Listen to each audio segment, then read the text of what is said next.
أفلح من زكاها وقد خاب من دساها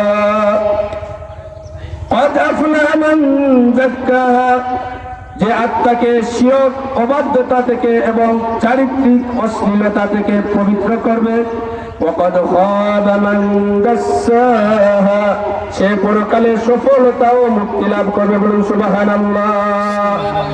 এই জায়গায় মুফাসসিরিনে কিরামগণ এই قد أفلح من زكاها এই যাক্কা শব্দটি তাদসিস শব্দ হতে উৎপত্তি হয়েছে, যার অর্থ এক বস্তু হতে অন্য বস্তুতে লুকিয়ে ফেলা। সুতরাং এখানে দাসসাহা এর অর্থ হলো যে নিজের আত্মাকে লুকিয়ে ফেললো এবং অনর্থক ছেড়ে দিল এবং তাকে আল্লাহর আনুগত্য এবং নেক আমল দ্বারা প্রকাশ করলো না।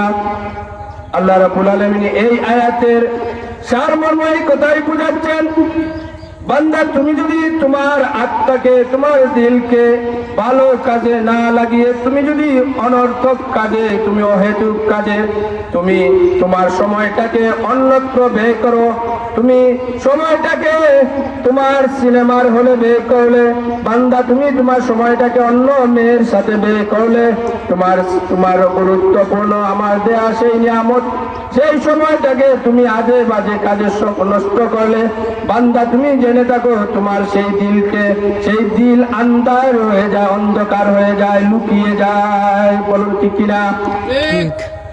সংক্ষিপ্ত সময়ের কথা বলা হয়েছে, তাই আমি 2 মিনিটের ভিতরে আমার কথা সংক্ষিপ্ত করব, শেষ করব ইনশাআল্লাহ।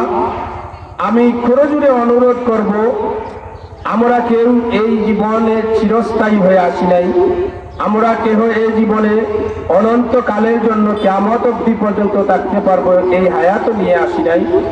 আমরা অল্প কিছু দিনের জন্য, যেমন আপনার চক্ষুকে আপনি বন্ধ করলেন আবার চক্ষুকে আপনি করলেন, যে সময়টুকু পাবেন আপনার আমার হায়াত সেই সময়টুকু।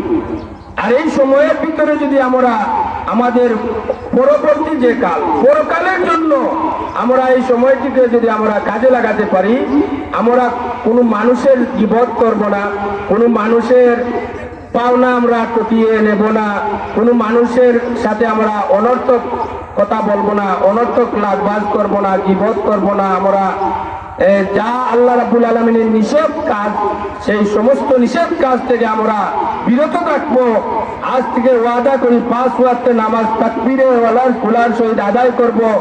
আমরা নামাজকে কাজা করব না।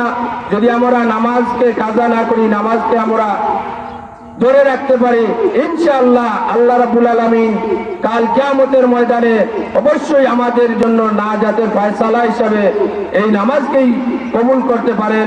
আর এই ধরনের দ্বীনি মাহফিল প্রতিটা জায়গায় জায়গায় হওয়ার দরকার। এই একলিমনগর মাদ্রাসা অত্যন্ত পুরনো মাদ্রাসা, এই মাদ্রাসা থেকে অনেক ছাত্র ঢাকা বিশ্ববিদ্যালয়, কুষ্টিয়া ইউনিভার্সিটি পর্যন্ত গিয়ে পড়েছেন।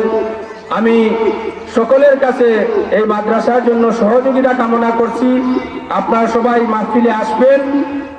আমাদের মুর্শিদে বারহক আল্লামা কুলতলি সাহেবুল্লাহ রহমতুল্লাহ আলাইহি সুযোগ্য উত্তরসূরি আল্লামা নজরুদ্দিন চৌধুরী সাহেব মাদ্দাজিল্লাহ আলিয়া আসবেন, আরো অনেক আলিমগণ আসবেন। আপনারা যথাসময়ে সবাই উপস্থিত থাকবেন।